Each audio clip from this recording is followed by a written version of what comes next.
Everyone thinks the reason we haven't reached the stars is because we haven't tried hard enough.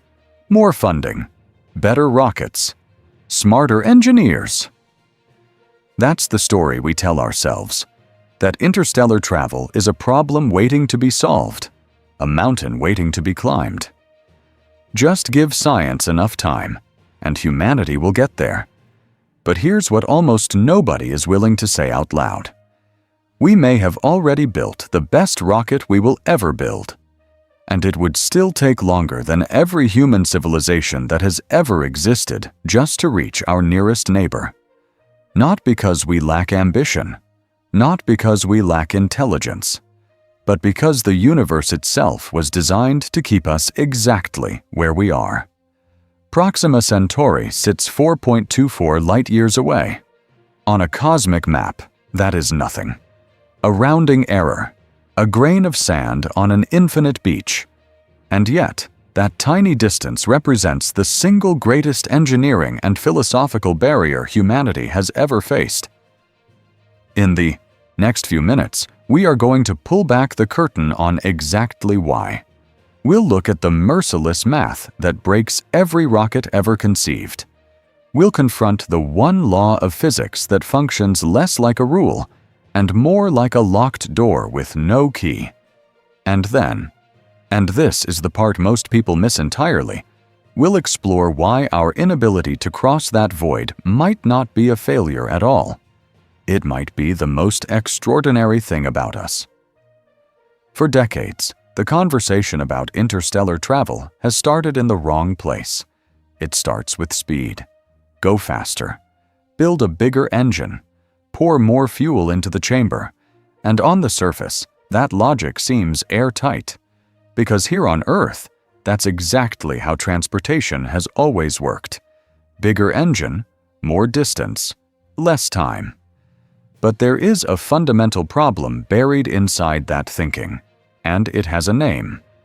It's called the Tsiolkovsky rocket equation, and it is, without exaggeration, the most brutal piece of mathematics in all of engineering. Here is what it tells us. The faster you want to go, the more fuel you need. But fuel has mass, and mass requires more fuel to move, which adds more mass, which needs more fuel. The cycle feeds on itself like a fire that never goes out, and the numbers spiral into the impossible almost immediately. To accelerate a spacecraft to just 1% of the speed of light, 1%, using conventional chemical propulsion, you would need a rocket so grotesquely enormous that the fuel alone would outweigh every structure humanity has ever built, combined. And 1% of the speed of light gets you to Proxima Centauri in 424 years. We haven't even gotten to the hard part yet. Because even if you solve the fuel problem, even if you dream up some miraculous propulsion system that sidesteps the rocket equation entirely, you immediately crash into something far more unforgiving: the speed of light.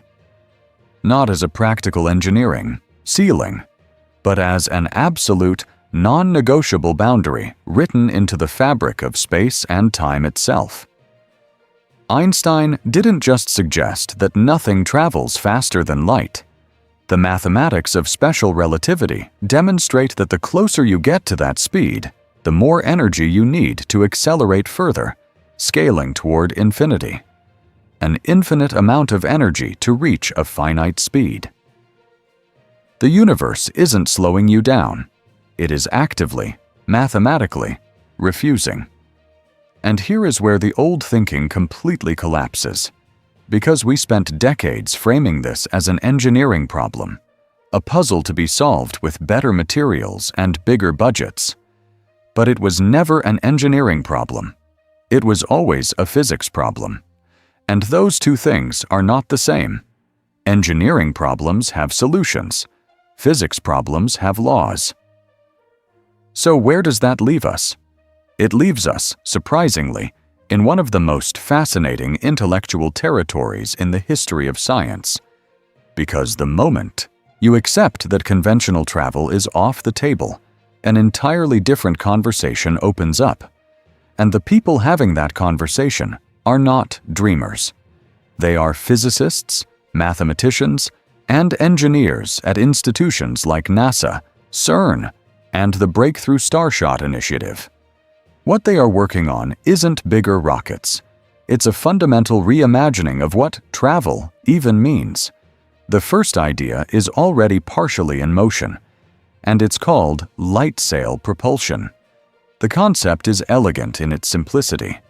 Instead of carrying fuel, you carry a sail. An extraordinarily thin, reflective sail, no larger than a few meters, attached to a spacecraft the size of a postage stamp. A ground-based laser array, think thousands of lasers firing in perfect unison from Earth, hits that sail and accelerates it using nothing but the pressure of light itself. The Breakthrough Starshot project, backed by some of the most serious scientific minds on the planet, believes this could, theoretically, push a microchip-sized probe to 20% of the speed of light. At that velocity, you reach Proxima Centauri in roughly 20 years. That is not science fiction. The physics are sound. The engineering is staggering. But it is engineering, not magic. But here is where the game change truly lives, and it's not in the hardware. It's in how we've begun to rethink the very definition of a mission.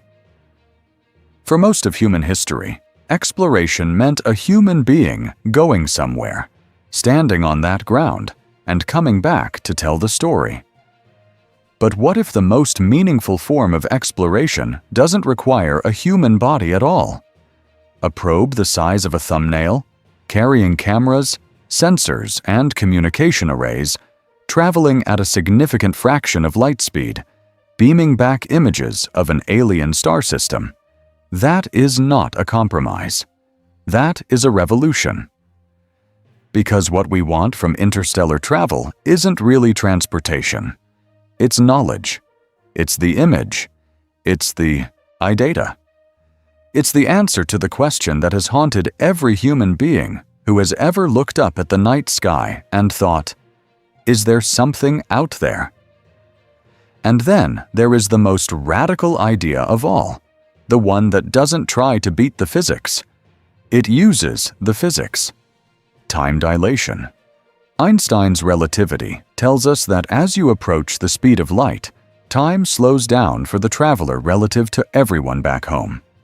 A crew aboard a spacecraft moving at 99% of light speed would experience the journey to Proxima Centauri in just months, while decades passed on Earth. The universe isn't breaking its own rules. It's revealing a loophole written into its own source code. You cannot go faster than light, but you can make the journey shorter in the only way that matters to the person making it, by warping the experience of time itself. That is not cheating the laws of physics. That is reading them more carefully than anyone has before. Now step back. Widen the lens. Because everything we just described, light sail propulsion, miniaturized spacecraft, rethinking what exploration means, none of that stays contained to the question of reaching Proxima Centauri.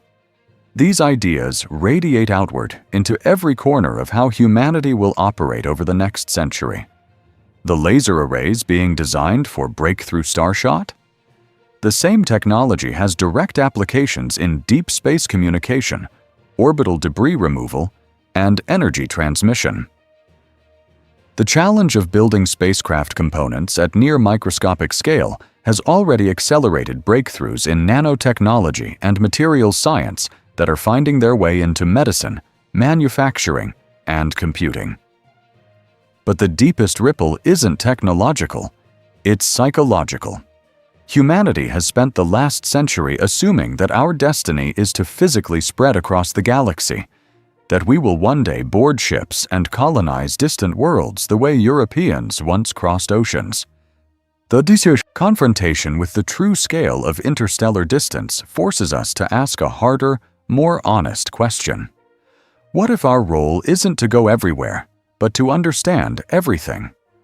What if the most advanced civilization in the universe isn't the one that travels the farthest, but the one that asks the most intelligent questions, builds the most precise instruments, and listens the most carefully to a cosmos that has been broadcasting its secrets since the moment it began? The search for life around Proxima Centauri is already underway. Not with ships, but with telescopes.